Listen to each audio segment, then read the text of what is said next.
Всем привет! Меня зовут Шер, я маркетолог и предприниматель. И сегодня поговорим о сегментации покупателей и выбора рынка, на котором вы хотите работать. Зачем нам сегментировать и выбирать? Давайте продавать всем. Это обычная ошибка начинающих предпринимателей. Знаете, не все покупатели для вас одинаково полезны. Некоторые уже давно ждут ваши решения, других придется убеждать в том, что ваши продукты лучше. Когда я говорю убеждать, я имею в виду инвестиции в приобретение покупателей. И этого никто не отменял. Customer Acquisition Cost является важной метрикой для любого стартапа, для любого начинающего бизнеса. Чем ближе клиент к покупке, тем меньше усилий вам нужно для того, чтобы превратить его из незнакомца в лояльного покупателя, который платит. По моему опыту, самой простой и удивительно эффективной методологией можно признать сегментацию по методу Job to be done. Не пугайтесь, все очень просто. Job to be done утверждает, что клиенты не приобретают товары и услуги, а привлекают их в свою жизнь ради изменения к лучшему. Именно так. Вы не продаете им товары. Покупатели сами привлекают ваши продукты в свою жизнь для решения своих проблем болей. Чтобы начать эффективно пользоваться этим методом, нужно просто ответить на вопрос. Как мои потребители жили, чувствовали, работали без моего продукта? И как их жизнь изменилась к лучшему с нашими решениями? Если вы не можете ответить на этот вопрос простым и очевидным предложением, значит и у покупателей не будет ясности, почему они должны пользоваться вашими продуктами, вашими решениями. А еще этот метод может понять контекст применения ваших продуктов. Это поможет не просто сегментировать потенциальных покупателей по их полу, возрасту, доходу, а сразу искать тех, кому ваши продукты нужнее и кто готов сразу начать покупать именно у вас. Это автоматически подтвердит наличие спроса и рынка. А еще этот метод поможет вам понять размеры рынка. Но тут вам придется сосредоточиться. Готовы? Есть 3 слоя на любом рынке. Первый – Total Addressable Market. Это максимально возможный рынок для вашего продукта. Это все существующие потенциальные покупатели на вашем рынке, которые могут к вам прийти. Например, если вы продаете детскую обувь, весь рынок для вас – это все домохозяйства, где растут дети. Следующим уровнем является Serviceable Addressable Market. Это та часть рынка, до которой вы действительно можете дотянуться.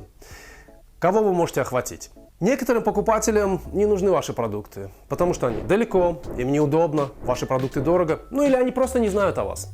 Те потребители, которым вы обеспечили физическую доступность и ментальную, то есть рассказали, почему ваши продукты им подходят, и составляют ваш Serviceable Addressable Market. Последним слоем вашего рынка является Serviceable Obtainable Market.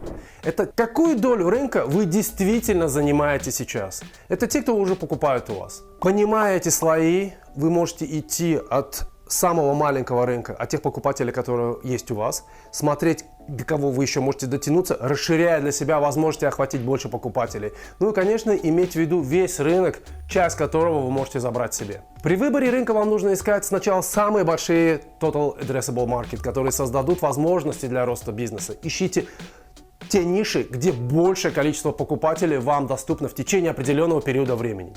Затем вам нужно принять решение о том, где и как вы будете продавать, и сколько инвестировать в приобретение покупателей. Эти решения повлияют на размер Serviceable Addressable Market. Чем больше вы инвестируете в дистрибьюцию и в рекламу своих продуктов, тем больше на выходе у вас именно этот рынок. Именно так. Вы должны помнить, что покупатели не берутся из воздуха. За покупателей нужно бороться. Все ваши усилия повлияют на Customer Acquisition Cost, стоимость приобретения клиента. Сколько вам нужно инвестировать для того, чтобы потребитель стал вашим довольным покупателем? Ваши усилия и ваши инвестиции в Customer Acquisition Cost помогут провести покупателя от «я ничего не знаю у вас» до покупки. Возвращаясь к прошлой теме развития покупателей, напомню, что порой потребители не осознают потребность. Наши усилия должны быть направлены на тех покупателей, которые хоть и не осознают, но имеют потребность. И что самое важное, имеют финансовую возможность покупать наши продукты. Их мы и будем проводить через воронку продаж. Самая простая воронка продаж состоит из 3 этапов, через которые вы должны провести покупателей. В устье воронки попадают все те, кто узнал о ваших предложениях. Это означает, что ваши рекламные усилия на этом этапе должны быть направлены на построение охвата. Чем больше потенциальных покупателей узнают о ваших продуктах, тем больше шансов у вас построить с ними отношения. Когда потребители проявляют интерес к вашим продуктам, где они смогут узнать больше? Сегодня потребители, особенно смарт-шопперы, хотят больше узнать о продуктах, брендах, компаниях перед тем, как они будут покупать. Как вы создаете информированность на этом этапе? Сайт. Сайт, который понравится Гуглу и где покупатели найдут социальные доказательства преимуществ ваших продуктов. Когда мы говорим социальные доказательства, это отзывы других людей, экспертов, возможно, лидеров мнений о ваших продуктах, о ваших брендах, о ваших решениях. Для этого мы используем ваш сайт и соцстранички в social media. Именно там мы постараемся убедить покупателей. Если покупатели убедились, они переходят на последний этап. На последнем этапе вам нужно создать удобные условия для осуществления сделки. Когда мы говорим о осуществлении сделки, это обмен. Вы отдаете покупателям то, что нужно им, получая от них то, что нужно вам. Как правило, это деньги. Широкая дистрибьюция с использованием розницы и инструментов e-commerce поможет вам построить очень широкую дистрибьюцию. А если покупатель знает, имеет потребность, имеет возможность купить, но не покупает, вам нужно придумать, как его активировать. Но это уже тема для другого видео. Это Share. Увидимся в следующий раз. Всем пока.